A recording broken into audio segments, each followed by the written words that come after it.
What a game we've just witnessed. The All Blacks have edged France 34 points to 32 in one of the most entertaining test matches we've seen in years. It had absolutely everything.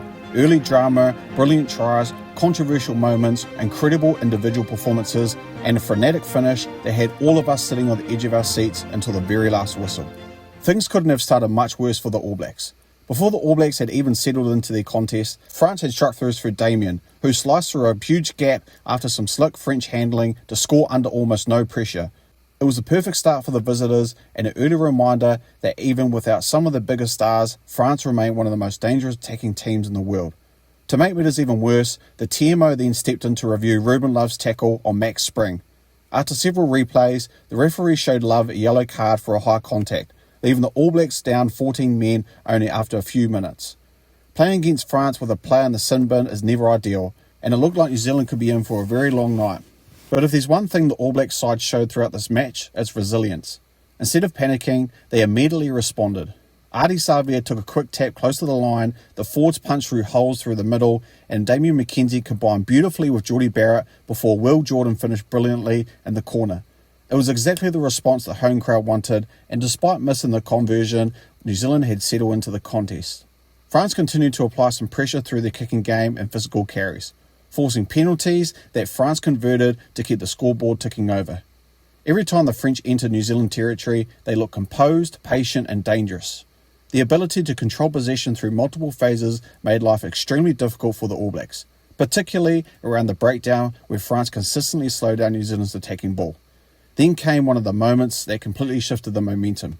From a scrum deep inside the French territory, the All Blacks produced arguably the best attacking sequence of the first half.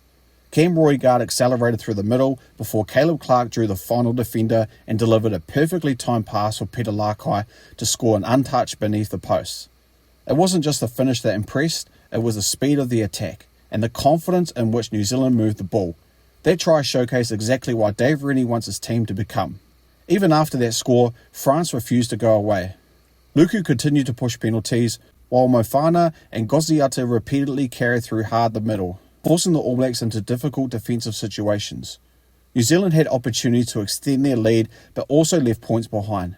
Ethan de Groot thought he powered through over shortly before half-time, only for the TMO to correctly rule he had lost control while grounding the ball. To de Groot's credit, he even admitted himself an excellent display of sportsmanship that fans will appreciate. Fortunately for the All Blacks, they weren't denied for long.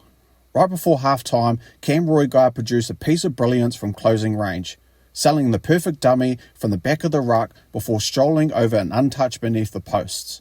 It was a huge psychological blow for France and gave New Zealand a 19-13 lead heading into the sheds after an outstanding first 40 minutes. The second half somehow managed to lift another level. France came out determined to attack, and it didn't take long before Hastoy finished off a beautiful flowing movement that cut the All Blacks apart.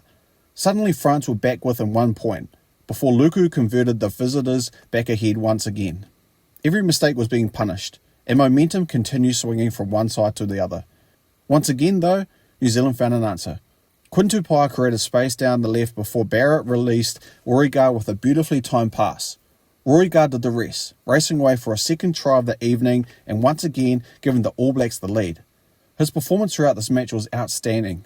He controlled the tempo brilliantly, defended aggressively, supported runners constantly, and looked like every bit like a long-term international halfback. As entertaining as the attack was, this game was also filled with defensive moments that changed the outcome. Ardie Savea once again reminded everyone why he's regarded as one of the best loose forwards. Time after time he slowed French ball, forced turnovers and made enormous tackles in key moments. Every time France looked capable of breaking the game open, Savea somehow managed to produce another huge play.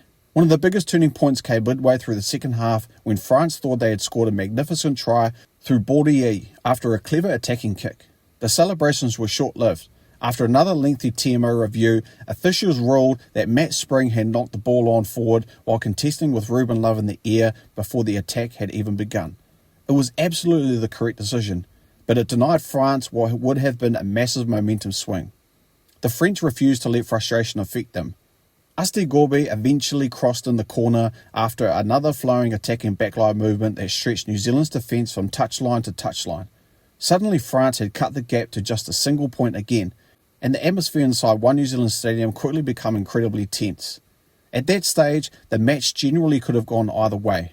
The All Blacks were beginning to tire under relentless French pressure, but whenever they needed someone to stand up, another player delivered. Damian McKenzie controlled territory well.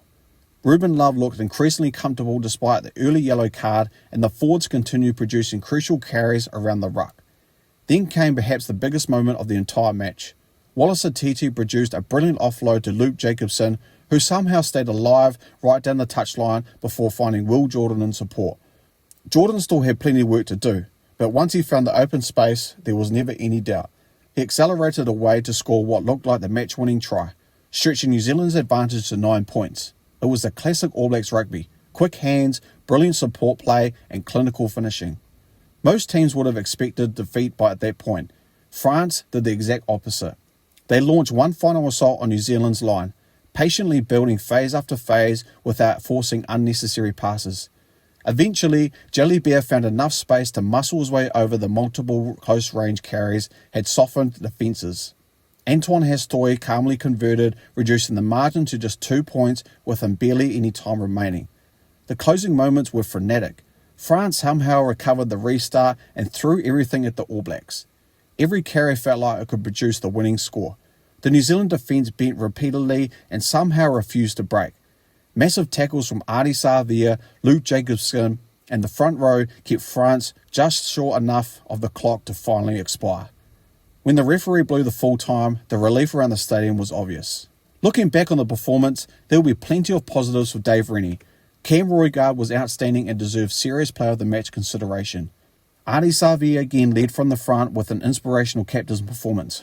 Will Jordan looked dangerous every time he touched the ball. Ruben Love showed plenty of promise despite his early yellow card, and Peter Lakai continued to prove why many believe he's one of New Zealand's brightest young forwards. Overall, this felt like exactly the type of test rugby fans have been craving. There were brilliant attacking tries, bone-rattling defence, controversial TMO decisions, outstanding individual performances, and genuine drama right until the final whistle.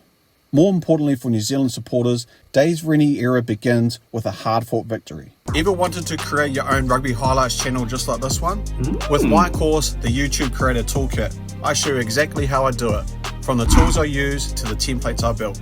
You get everything. Just copy, paste, and start creating. Learn how to grow your channel, keep viewers hooked, and turn views into income. Click the link in the description below to learn more and start your channel today.